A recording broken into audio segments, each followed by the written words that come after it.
Welcome back. Continuing to plow into the business model, we're going to focus our attention now on unit economics.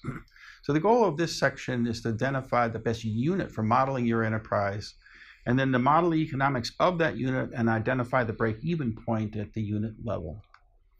So unit economics, by definition, then, asks you to look at the cost versus the price for a single unit of your product. The best unit is typically those that are not necessarily the smallest, but actually capture how your enterprise scales. Some examples: that if it's too small, the number of gallons of a purified water that is sold, it's not useful, but maybe the number of village kiosks selling your purified water becomes useful. Another example is that what might be too small is the number of products that are sold. And a more useful unit might be the number of micro entrepreneurs who are selling your product. A measure for a service, for example, that might be too small is the number of students that are served. A more useful one might be the number of cohorts of students that go through the process.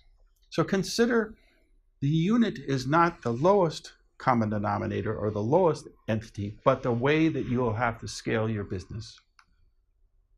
So at the unit level, how many then, from an economy of scale perspective, is that how many gallons of water can be sold at each kiosk, or how many stoves can a sales agent or a distributor sell per month, or how many students can go through a class to cover the operating costs of your business.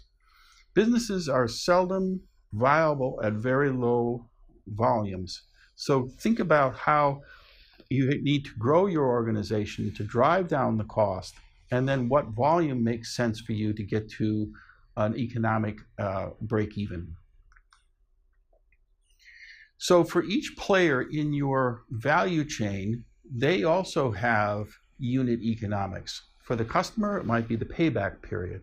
For the distributor, it's the cost of the products or services and their revenue stream. And of course, for you, it's your gross margins, your cost of managing your distributors or other partners, and so on. As an example, a customer may purchase a unit of a stove and may pay $20 for that stove. The value to them is that stove provides reduced consumption of fuel. So their savings per month for the consumption of fuel, let's use in this example, is $5. So how many months then does it take for them to pay back for the stove? That's the return on their investment.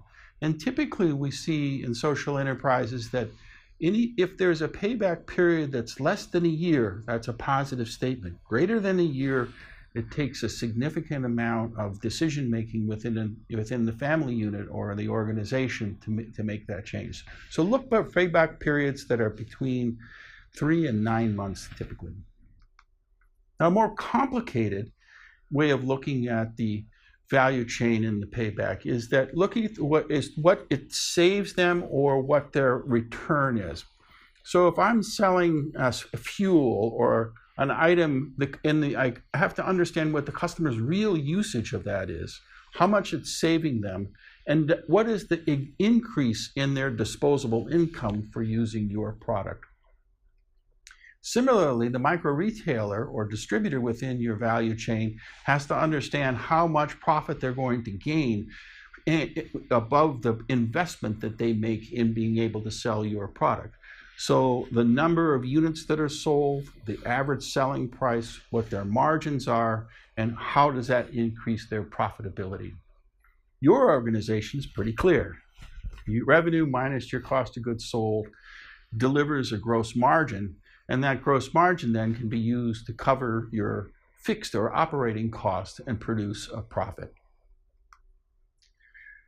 So be careful not to miss costs. There's often people miss the cost of acquiring customers. They see marketing as a discretionary expense, when actually it's a process that needs to be funded to be able to get a new source of customers. And don't forget the after-sales support if you have a product or service or in some other way are helping to continue to have your customer discover value in your products. So here's the deliverable.